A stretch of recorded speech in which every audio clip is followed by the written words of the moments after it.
Good afternoon, everybody, and welcome along to the second day of the 53rd running of the ADAC RAVENOL 24 hours of the Nürburgring. The weather gods are smiling on us again, set fair for a beautiful afternoon and evening before we get into race day tomorrow. We had a very exciting sessions yesterday that has given us some idea of the pace of this circuit. The further forecast is pretty much exactly what we have right now. Clear blue skies, temperatures in the mid-20s Celsius and rising to 29 today, 31 tomorrow. Overnight tonight is the summer solstice just after 4 o'clock in the morning, so tonight is the shortest night, and tomorrow we'll have a little under 8 hours between sundown and sunup, making this the shortest night in a Nürburgring 24 hours for a very, very long time. Officially right now the temperature is 19 Celsius. Feels a little warmer than that out of the wind, but that's keeping things very pleasant. My name's John Hindhoff. Alongside me, just to my right, in the Global Broadcast Centre overlooking the start-finish stripe, is Johnny Palmer for this session, which has an odd number of cars, literally, as well as metaphorically, because there are 17 of them in what is called top qualifying. This is the pole shootout by any other name, JP. Why 17? Yeah, it's a peculiar question, isn't it? And I've been scratching my head a little bit throughout the course of the week. It's stipulated in the regulations that it's a certain percentage of the SP9s that are entered into the race. That's 27 for this year. We are a little bit down on numbers, I suppose you could say, because there are big clashes with other huge events around the motorsport world, including the sailing 6 hours of the Glen in the States.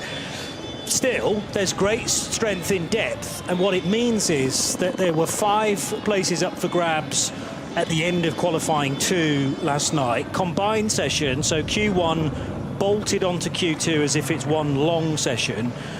But the nice little thing about Q2 was the first 15 minutes, when we started at 8 o'clock yesterday evening, the first 15 minutes was just for those GT3/SP9 cars that weren't already into top qualifying. So they had the track to themselves, and there were 15 cars that were trying to get those crucial top 5 positions. And Ben Constanduris, Joe Bradley and I had kind of had a chat before we started that session saying, isn't it all going to be about this first 15 minutes and basically one lap? Because once you've done an out lap, you're only going to have a chance to do another 25 and a bit kilometres, and by that point the track's going to start to get very populated with all the other categories. And indeed, Chris Haase set the best time, I think, on his first flying lap in the defending champions of this race, the #1 Audi. But we had to wait right till the other end of that 3-hour session, 3.5-hour session, 3.5-hour session, to get another fast lap. And it was a lap of some legend, to be honest. Not the fastest lap, good enough for third position on the timing and scoring, and it was the Porsche, the number 16 car, that wasn't in, and that was the real car that was missing out of that for Share a Sport. And Lawrence Vanthoor was bolted into that car. It had been out and it looked like it was going to go for a lap, but then it got a puncture and limped back. And we were hoping against hope it wasn't the same drive shaft problem they'd had earlier on. They bolted Vanthoor in. He went out. He had 1 lap to do it. And my goodness me, he timed it perfectly. I know you guys were watching back at the accommodation. Peter and I were Peter Mackay and I barely able to take a breath on the lap. The director gave us as much as he could of the onboard of that, and it was brilliant stuff. And that car then in for Share a Sport. Now, 17 cars. We weren't sure whether we were going to get the number 11 SR Motorsport by Schnitzelbaum Mercedes in, but J-Mo Hertling will be in that car. Their fastest lap was disqualified, and they will start, regardless of what they do here, according to the message we had last night, they will start at the back of the lead group. So I'm not really certain why these guys are in here, but let's stay with what we've got in front of us. Walter Hornung Live on the stream this morning, our race director, a bit like the third round of the FA Cup, as Johnny was mentioning earlier, drew lots to see who went first. And going first is the Falken Horse Motorsport Aston Martin Vantage of Nicky Team. That, for me, is fascinating because... Except it's not. Well, are the cars in a long line yet? We've got a car out. Well, the Audi's moving around. I didn't think it had been waved off yet because the Audi is supposed to leave the grid 6th with Marcus Winkelhock at the wheel. So I think this is an outlap from the pit lane, and they'll now come round and start to be lined up on the main straight. The first car isn't that was pit, so that was a countdown to pit open. The first car isn't waved off until 1:30. Oh, there we go. So we've got a little more time. Yeah. So earlier on, the lots were drawn, the balls came out of the bag or whatever. But yeah, so we got 5 cars that entered the session last night. Yeah. As you've said, quickest car was the Audi of Chris Haase. Second fastest was the Lamborghini number 28 out at Sportsline. Marco Mappelli did the time in that. Then there was another Lamborghini, the number 27. The 16 Porsche leaving it late, that qualified third. But the 5th qualifying car, I remember, it was about a 10th between those two Aston Martins. So it squeaked into the top 5. And I was waiting to see what number it was going to get, and the number 1 wasn't appearing. And I thought, have they actually remembered to put a number 1 in any of these envelopes? And finally, 34 Trinity Solutions, brackets Falken Horse. Where's that going to start? The very front. Right. So it's the last car to have qualified, and now it's going to be the first car to be waved off, with Nicky Team doing the qualifying. This is a little bit earlier than it has been in the past. It's normally further through the afternoon's events. This is effectively the big one here on Friday afternoon. And good afternoon to those of you joining us, or good morning, good evening, wherever you are around the world.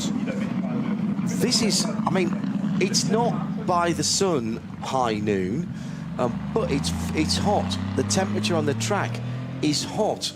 This is not what we saw last night. We're not going to get the 8-minute 10 that we saw from Chris Haase yesterday evening, I don't think. The track's in pretty good condition. There's been some cars out there.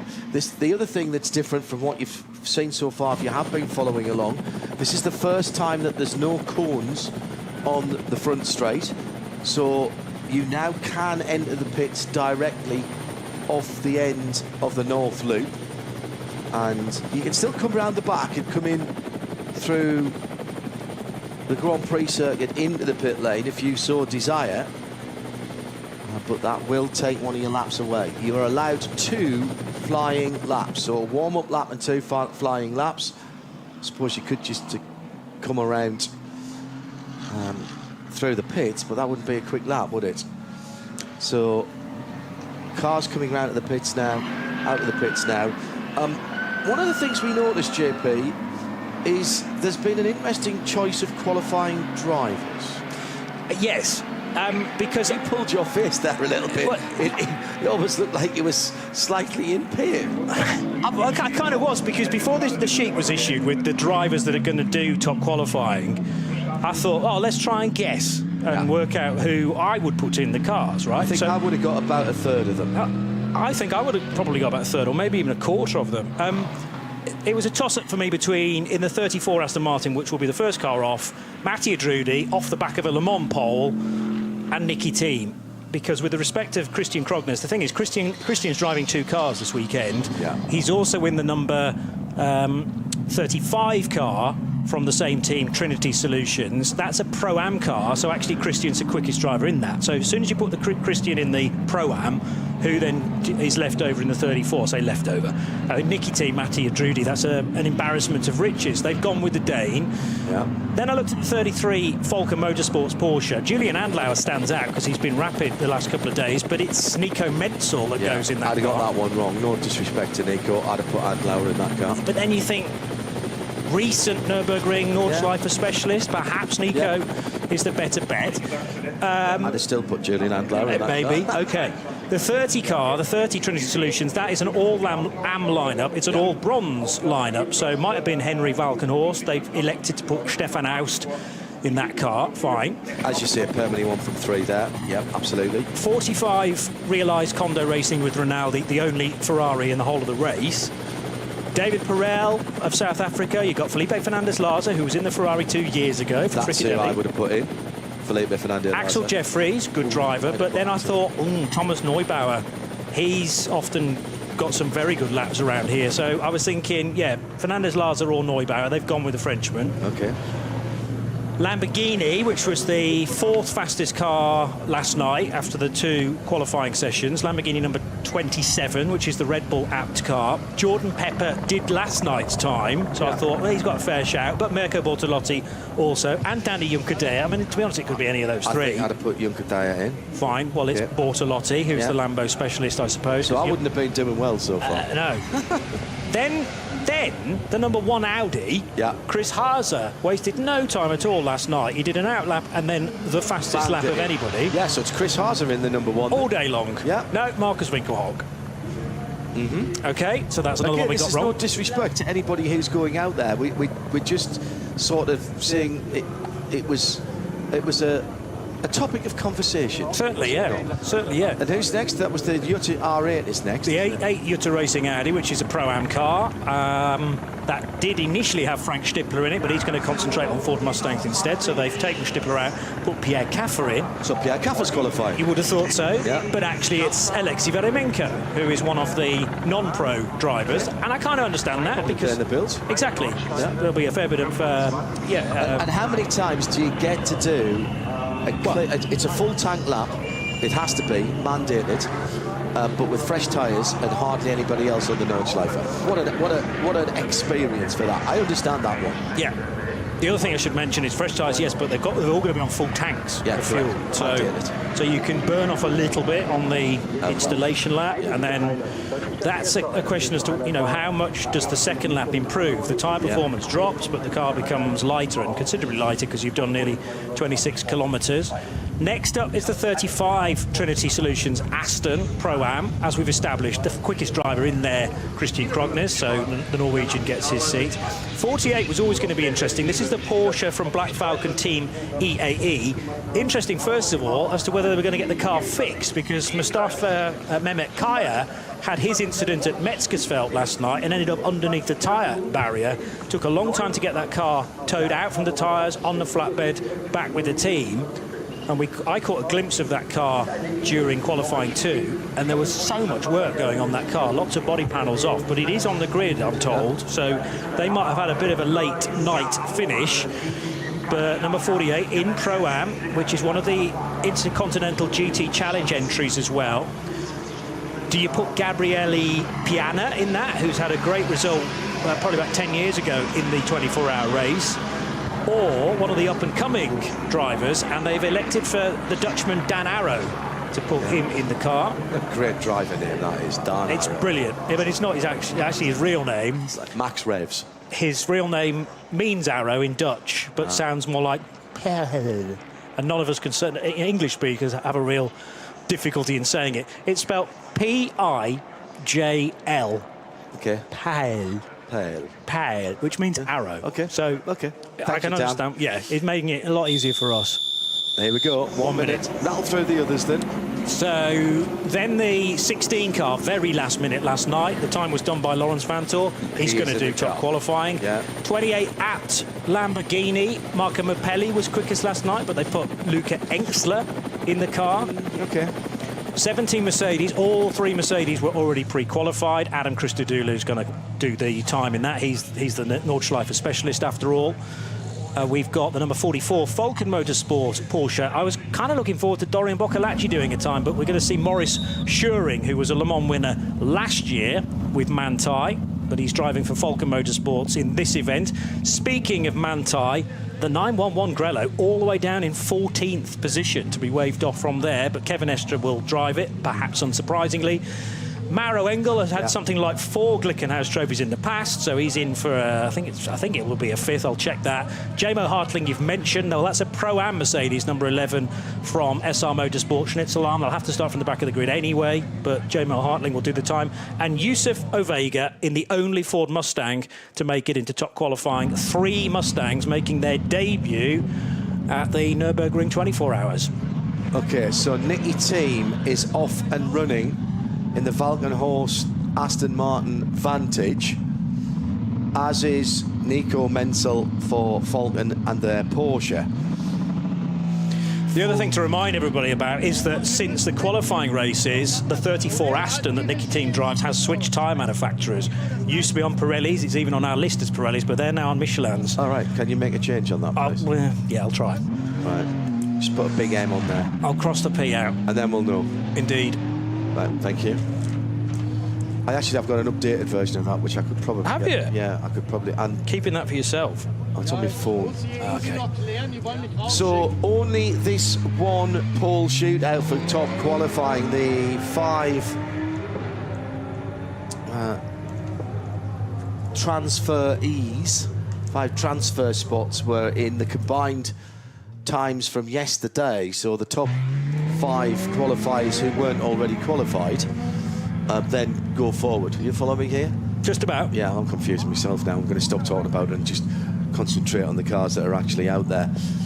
Green flag further back down the grid for the number 8, Alexei Varamenko. Christian Kronius for Aston Martin Vanquish. Ready to go.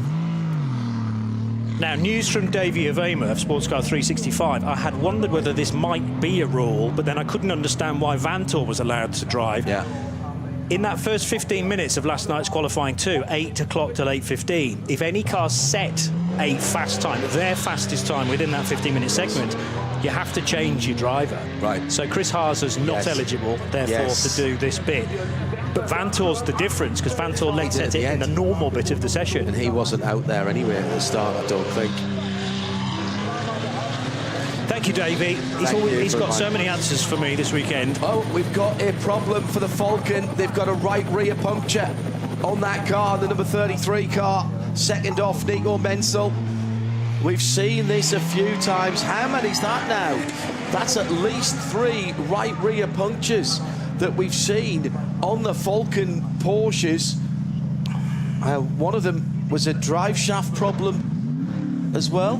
Not on the Falken, that was... No, that was another Porsche, that was That was the sharer car. 16, yeah. Yeah. Sorry, my apologies, mixing up Porsches there. Was that 33 Porsche still on the Grand Prix circuit? Yes, it was. So it can get into pit lane. But you can't change your tyres, can you? I suppose you could put another set of tyres. Well, is there a rule to say if one's punctured, then surely you might be able to? You would burn one of your laps, but, you know, what option have you got at this stage? You only have one flying lap at that point. You have to, yeah. Because it's done about how many times you cross the line. Yeah, the 33's in the pits. You can see it from our vantage point. So you know what? That right rear looks like it's still got air in it. As off goes J-Mo Hertling. No, sorry, that was Maro Engel in the Get Speed car. J-Mo still to go in the SR Motorsport by Schnitzelheim. This car, whether it gets on pole position or not, I'll tell you now exactly where it's starting at the end of the lead group. So, yeah, new tyres for the Falken machine. And they're having a good look. I mean, how's your look if you can't even get round onto the Nürburgring Nordschleife? Ford Mustang is back on the Nürburgring Nordschleife. And they are aiming to take the Glickenhaus trophy for pole position. Jim Glickenhaus, what an enthusiast for this race and for racing in general. Now this does mean that the Falken number 33 is going to be right at the back. yeah. So what happened? Oh, it was a right front, and it's not rotating. It's jammed solid. I can see the smoke coming from it. He's lucky not to have clipped the wall there. So the whole right front, that's a stuck wheel. So that's either a brake issue. I'm not sure they're going to be able to get that fixed, because if it's done some damage to the suspension as well, or the brakes, it's not just a question of taking the damaged tyre off and putting a new one on. Well, it's still up on the jacks at the moment. They're looking around. They've got a bit of time here, I suppose, because, as we've mentioned, they've burned one of their laps. It's all down to a single qualifying lap then for Nico Menzel now. So it's Nicky Team who's the first car, and they seem to be taking it relatively easy on their outlap. I would suggest That's got to do with the temperature. Stefan Aust in the multicoloured Aston. The multicoloured Astons is sort of like a TV test card with cartoon children on them. Listen to the rumble of that V8 through the Caracciolo carousel. So called because there used to be a drainage ditch that ran around the inside, and Caracciolo, by legend, was the first one that realised rally driver style. We would call that ditch hooking. They could get it through there, and eventually it bore his name. Oh, glorious sound of the burbling Aston. Well, they've got the 33 running at some distance off the back of the rest of the pack. So without having to go offline, without having to let a whole load of people back, that will be the last car on the track, but with only one flying lap. Now, we've got traffic, believe it or not. Just let me finish the thought as well, because I started something and I didn't finish it. I apologise for that. The Aston, the multicoloured Aston, they are running in the colours of the RTL television marathon, broadcast marathon. Basically, it's like a telethon for raising money for good causes and for children's charities. So we wish them all the best in that, and also say hello to our colleagues who were near neighbours of us at Le Mans in the TV compound from Nitro. They are doing their broadcast from within the Porsche lounge. Very nice. Yeah. Well, for Porsche fans, it's not been the best start to this session with the 33 car having to dive in the pit lane, but there are a number of bullets in the Porsche gun, if you like. So. 5 in this session, and Porsche have not taken a pole position, the Glickenhaus Trophy, since 2018, when Kevin Estre did an 8:09.105. That's not quite the quickest time that we've had in recent years. Raffaele Marciello 2 years ago, an 8:09.0. And you'd think, oh, that was in a BMW. Well, no, he was driving for Mercedes just 2 years ago in the Bilstein car. Although being at the front of the grid has not necessarily been the place to be in terms of the finishing. No, that's true. You'd almost want to give up pole position for the record that stands in terms of the last time a pole car. 2016. 2016 says. And that was the last over my shoulder. That was the last time a AMG won as well. Okay. Well, that was one of many Maro Engel pole position times, actually in the 8:14s. Yeah. We've had a 10-minute lap, so 2021 was wet for Nick Yellerly in the BMW, but otherwise they're all 8 minutes, and a number of 8:09s as well. McLaren went very, very quickly here. Yeah, that was 14, I think. Yeah. I didn't quite get down to writing that one, but I've done the last 10 years. Third position has been a good starting spot recently. I think is it the last two or the last three? Last two have been won from third position. To answer your question about traffic, that was just Thomas Neubauer getting past the bronze-rated Stefan Aust. Right. I wonder whether they had a discussion actually beforehand to say, might have. is it better for both of us if I just clear you, having started from third and fourth respectively? So here is the number 34 going through the first part of the Grand Prix circuit with Nicky Team on board. Starts to drop down the hill. Remember, on full tanks, and a decent crowd already. I mean, the campsites are absolutely chocker. This is the one we're calling the Cool Runnings Aston, isn't it? I saw this the other night and immediately thought of the Cool Runnings bobsleigh. You get the low shot at the front of it, you'll see why. So Nicky Team has set the fastest time in Sector 1, being as he is the first through at pace. Two cars very close together going through there was Nico Menzel and Thomas Neubauer. Neubauer in the sole Ferrari in the race. Only one BMW in the race as well, the Rover racing car. Because of the congestion of the fixtures, they basically ran out of drivers. I had a few people taking issue with me about that when I said that at the end of Le Mans and the start of this week in Midweek Motorsport. And there was a statement from the team manager that last night that basically said, well, we ran out of drivers, really. I don't make this stuff up, you know. It's nice for BMW to put it in real terms. I mean, Yes. you can start thinking about a spin it political anywhere you want. answer. Yes, exactly. But you know, no one could be in several places at once, and the calendar organisation is out of the control of the manufacturers a lot of the time. So it's just one of those years. I don't think this race can run any later in the year than the third weekend of June. It would never stretch into July. It's always on a bank holiday weekend, and Yeah. what the French and I think the Germans call it a bridge weekend as well, the Puncture. The Thursday is a holy day, what we would call in the UK a bank holiday, and the two Thursdays are linked to Easter because they are religious holidays, and it's either Corpus Christi, which was this Thursday that we've just had, Yesterday, or the earlier one is Ascension Day, and therefore you can have that 4-day weekend just using a single day's holiday on the Friday. And that has been an absolute staple of this event. What I'd also say in the event of the ADAC's defence is they put their calendars out 4 or 5 years at a time. So we've just had all the dates for the next 5 years of the Nürburgring N24. So there's no excuse for people not knowing it. Also coming this week, we did have the fax machine set up for this.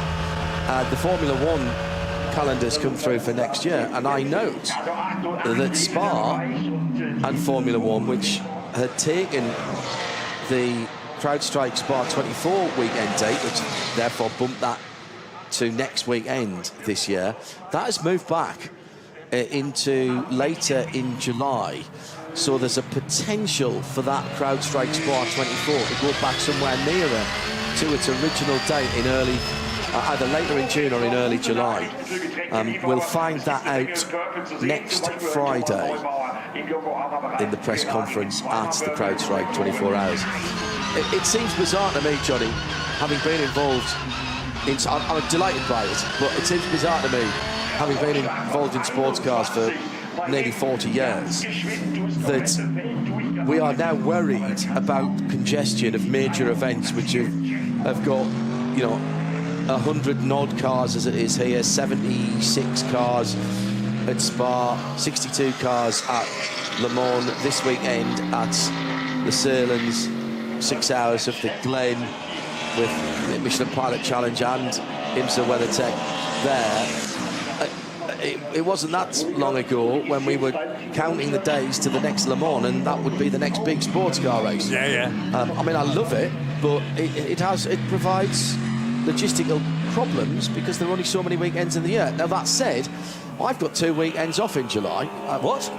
Where I'm not doing sports car races. And I've got 2 weekends off in August where I'm not doing sports car races. I've filled the July ones, but I've not yet filled both of the August ones, although one of those is the first weekend of the Premiership season in the UK. So I may find myself in a seat at the Stadium of Light, I think, for that. This being the 53rd edition of the ADAC RAVENOL 24 Hours of the Nürburgring, this is just getting more and more exposure, this race, year after year after year. So it's one that so many drivers want to be at, I'm sure. But if they're contractually obliged to be somewhere else... Oh, big off for the number 16 Porsche, which is the one that sneaked in last night, remember? And it's Laurens Vanthoor who's gone off at Arenberg. He's facing the wrong direction of travel is just before the bridge. He's gone straight on at Arenberg, and there's an awful lot of damage to the front of that Porsche. So obvious concern for Laurens Vanthoor, and it means that anyone now heading through Schwedenkreuz and into Arenberg in the next few moments is going to have to back well and truly off. Mirko Bortolotti has already gone through those segments and gone purple through 3 of them. And a point that Peter Mackay has been making through the course of this weekend is that the Lamborghini Huracan has been very, very strong on the Grand Prix track. And no surprise, perhaps, then to see purple times through those first 2 splits, which are the Grand Prix track. That car is very, very severely damaged. Now, he's lost that coming in all the way to the edge. Did he put a tyre on the grass there? My goodness, it nearly got airborne, and he's hit the unprotected part. In fact, there's no barrier protection there. I think He hit the inside curb. Yeah, hit the inside curb, and he's a passenger. Then he gets airborne, so he's goes across the gravel trap without actually hitting it, and into the catch fencing. That car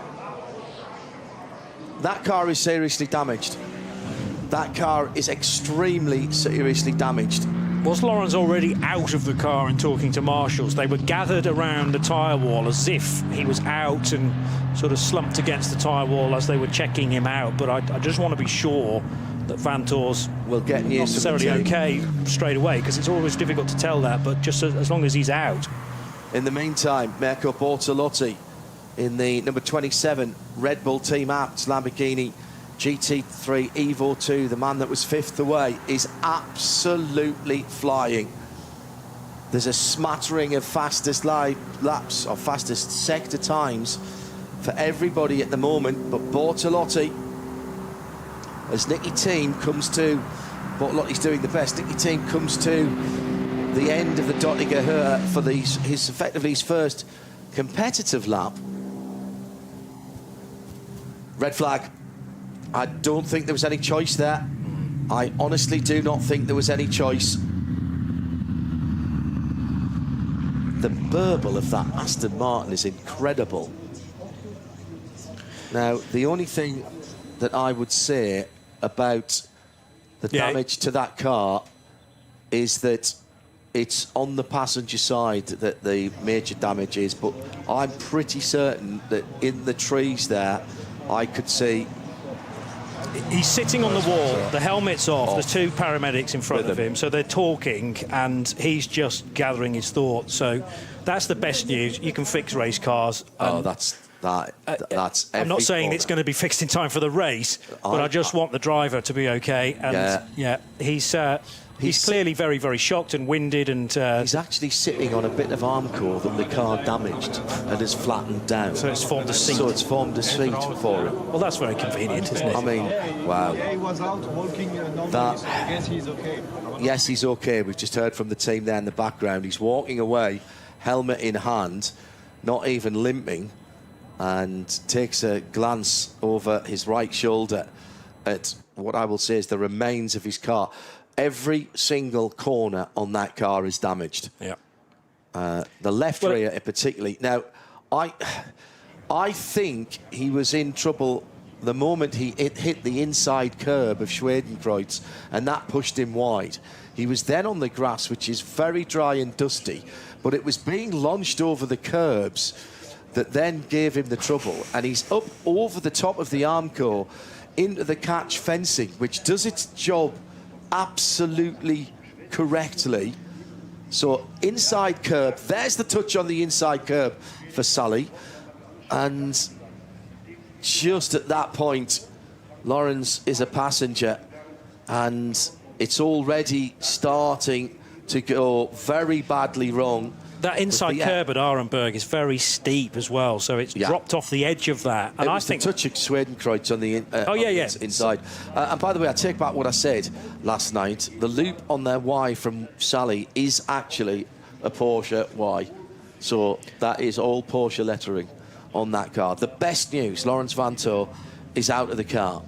And he'll be wondering, well, I wonder, no, actually he'll know. He'll know. He hit that curb hard enough that he'll know.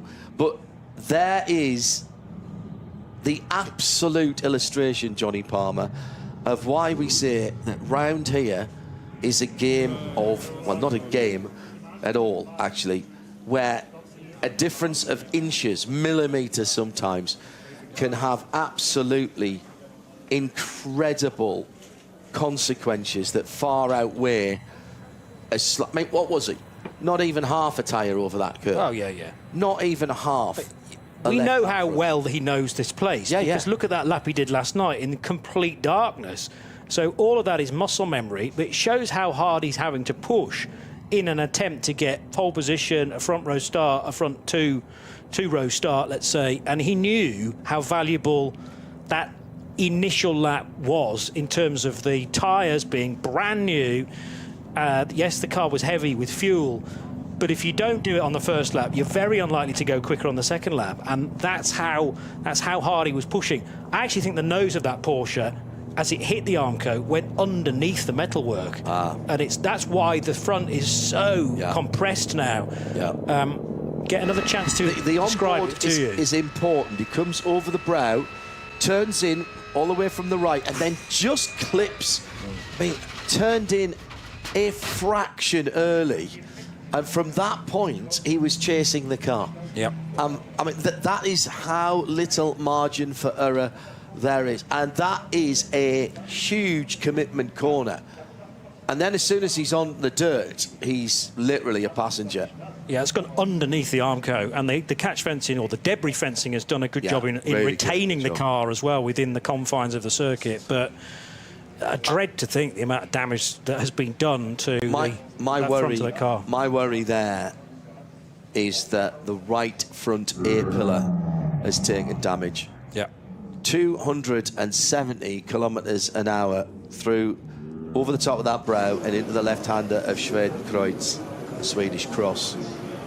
That is a huge commitment corner, and there will be very few people here who have been on any of the sims or the platform games who haven't had that accident where you just mistime your turn in there and either turn in a bit late and understeer out onto the grass, or turn in a tiny bit early and clobber the curb, and at that point there is no coming back. It doesn't matter how quick you get on the brakes, you're not coming back from that. You've got to be that quick through Schwedenkreuz to make sure that your run out of Arenberg is sufficient into the foxhole. And one corner leads into the next to the next. It's because it's so quick, Johnny. You're coming up over the top of that brow, and there's so much time to be lost there. There's not much time to be gained, because it is such a big commitment corner, and the pros are going through there, as Peter's just mentioned to us there on our text, at 270 kilometres an hour, and you know you can't take it easy through that. A few years ago in the race, it was either Earl Bamber or Matt Campbell actually lost it coming out of Schwedenkreuz, and went all the way down the right-hand barrier in the race on the grass, still got it stopped in time. Might have taken a bit of gravel at Arenberg, but carried on. The problem is the lose has come much earlier in the corner. Car's already rotating, and from that point, as soon as the rear overtakes the front, Laurens Vanthoor's a complete passenger. Here's something else as well. That's one of the resurfaced parts of the circuit, because there used to be a change in surface just after you came out of that right-hander, which you had to be a little bit more careful that you didn't upset the car as you were coming through that. Now I think it's a bit smoother, quite a lot smoother, and it's resurfaced all the way down through the foxhole as well. And whereas at Brunchen the top layer of asphalt has actually risen, so that it means that the curbs stay the same at Brunchen, but the track's slightly higher, so it's made the curb a bit flatter. I don't know whether at Schwedenkreuz it's now a deeper curb, and he's thought, I can take a bit of it. Well, I mean, you know, how many times has he been around here? But it does change from year to year, from NLS meeting to NLS meeting, and in the dark I would have thought he would have been staying off the curb. Also, the traffic was forcing him into certain areas he didn't want to be. I'm going to throw something in here as well. The onboard glitched just at the point, or actually even possibly before the point he hit the curb. So did something break before that? And that was the glitch on the camera as the bottom of the car hit the ground, or something snapped and sent a shockwave through the car. Because it's so difficult to see and say after the event whether some of that suspension damage was cause or effect. We think it's all effect. Right rear was damaged. So hard to say.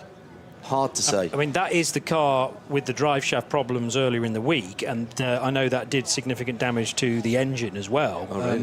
So whether that got a new engine or not, I'm not sure, but it did do, you know, obviously as a drive shaft breaks, then where it is connected to the block can start to rip things apart as well. So how much work has been done? You could argue lots of new bits have been put on that Porsche, so they shouldn't be breaking. However, they've had to be changed in a hurry. So It's very difficult to. I mean, you know, Lawrence Vanthoor might not even know what precisely has happened there. And just underlining how big this track is, we've still got cars coming into the pit lane. So Adam Christodoulou, and one of the final cars to come back into the pit lane. JG, good afternoon, sir. Thank you for all your messages and submissions to us here in the Global Broadcast Centre. Hashtag RSL19N24, because it is our 19th Nürburgring 24. Put this on a t-shirt, by the way, for this place. We ask them to go to the limit. Sometimes the limit wins. Wow. I'm not sure there's anything else for me to add after that.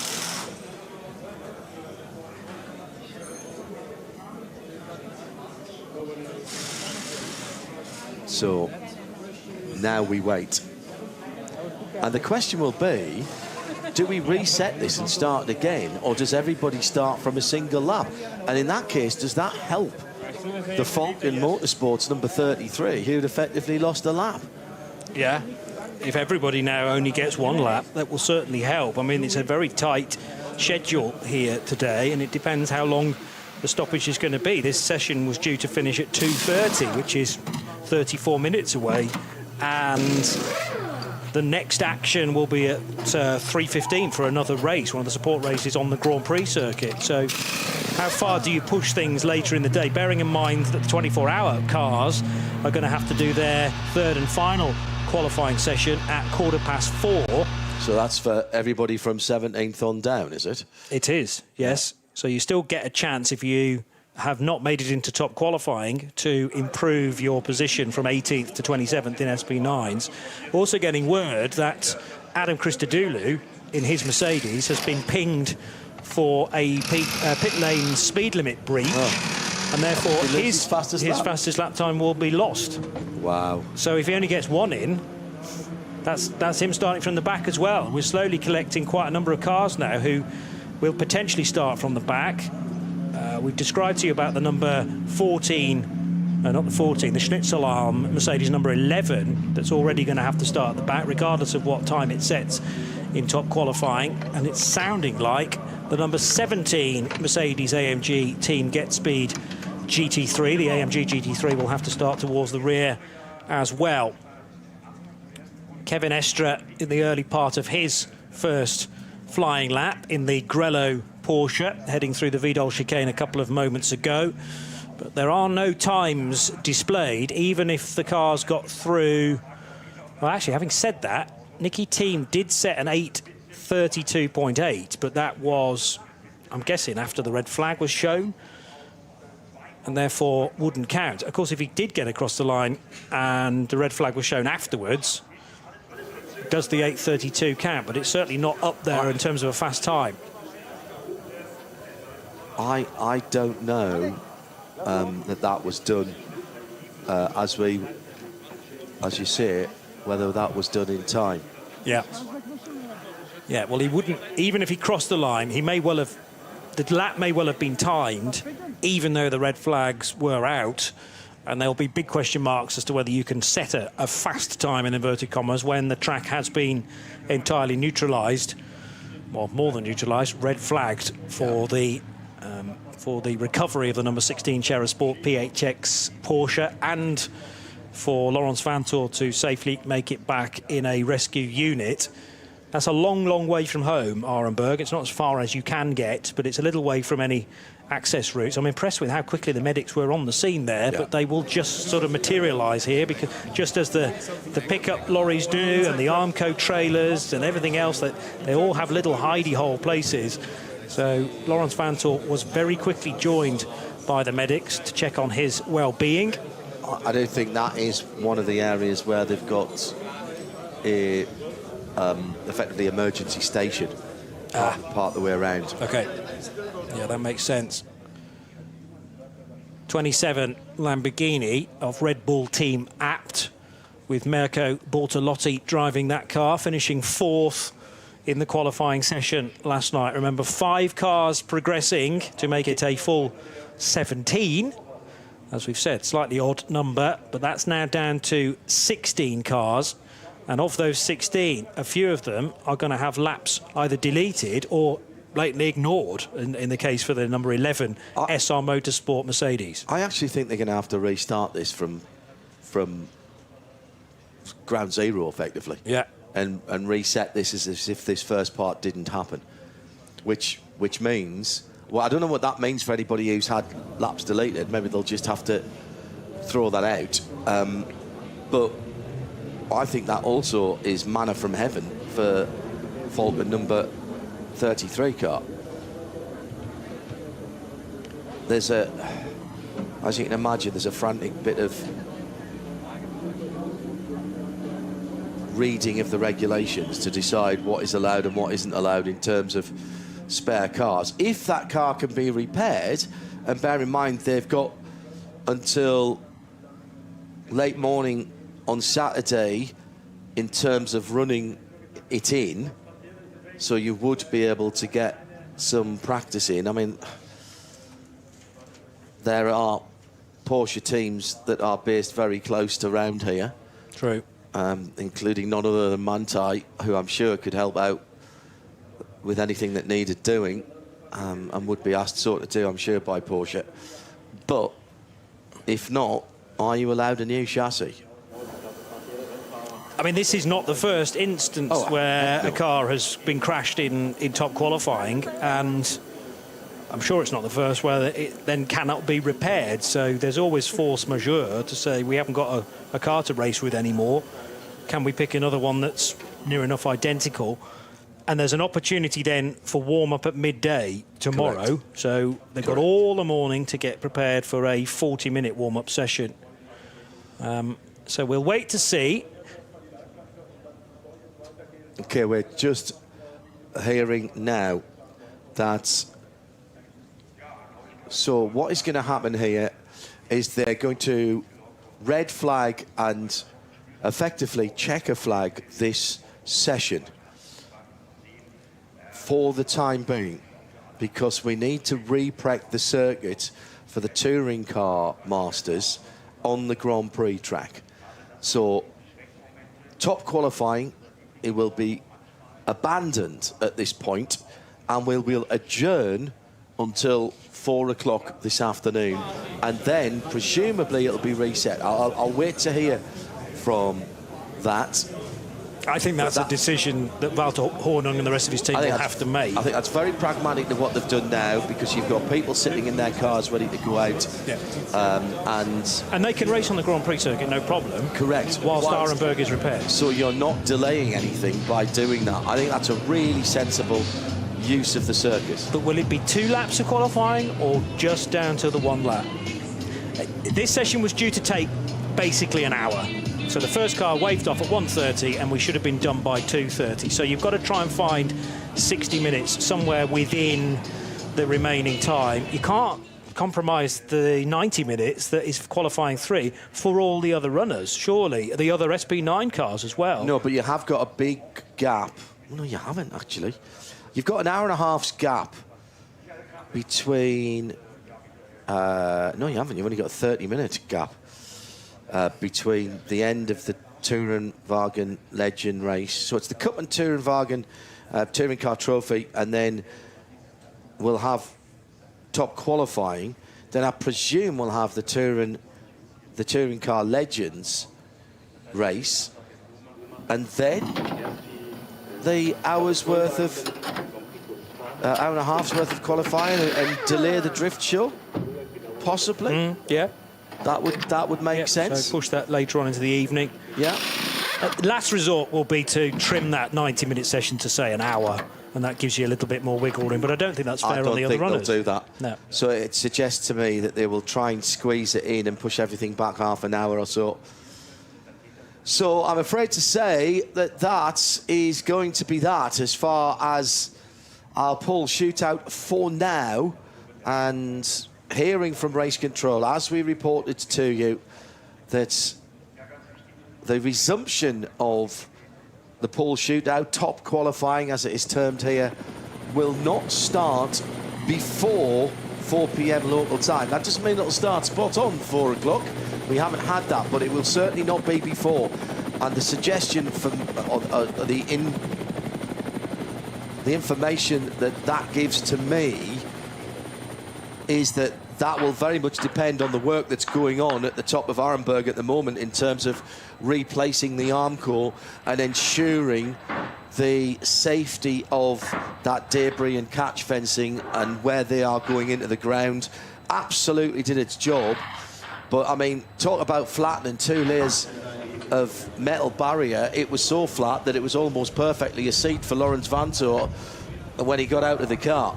The good news is Laurens is fine. The bad news is the Share Sport number 16 PHX Porsche SP9 Pro GT3R Type 992 is, I'm afraid, looking in less than pristine order. Kevin Estra going into the Share Sport PHX garage to check with mechanics I'm sure that he knows pretty well on Laurens Vanthoor's welfare, because they are teammates so often. And he was also asking what happened with the car. Do you know what happened with the car? Yep. That's interesting. That is very interesting. Safety first is always the situation.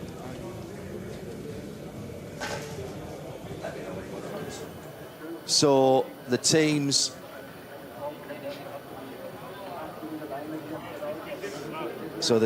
now debriefing,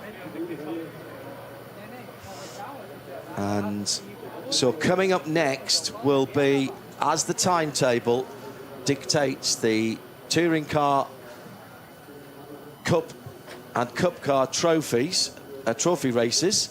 It's their second of 2 30-minute races this weekend, and that is due up at 3:15 local time, so in just around about an hour's time. But that allows the work to continue on the Nürburgring Nordschleife at Arenberg to ensure that we can go on time. Top qualifying not restarting before 4 o'clock local time. With now indication that they are considering shortening qualifying 3, just so that they can prize it into the rest of the schedule, which will be a disappointment for others that had banked on trying to improve their position within class, but it's kind of a necessity. One installation lap and one timed lap on the Nordschleife for top qualifying, restarting somewhere near 4 o'clock this afternoon, so that's in just under 2 hours. And following third qualifying,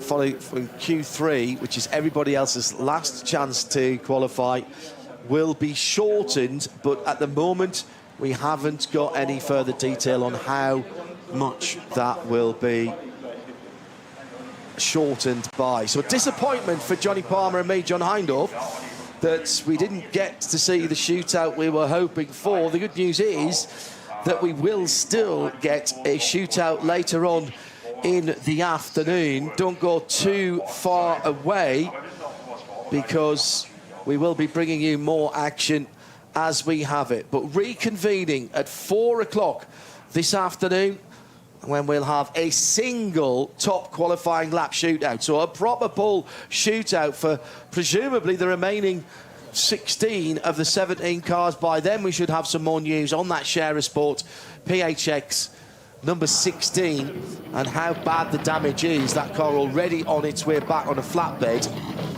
and also what the options are then for that team who qualified into top qualifying last night so spectacularly and with such drama yesterday evening. Well, drama of a different type for them this afternoon. With apologies that we can't bring you any more, but you'll understand why safety has to be the absolute first concern. Qualifying 3 will almost certainly then have to be shortened. We'll give you all the details when we come back. It's the Glickenhaus Trophy for pole position for the 53rd running of the ADAC. 24 hours, and we'll have more later on in the sunshine from the Eifel Mountains. For Johnny Palmer, I'm John Hindhaugh. Bye-bye for now.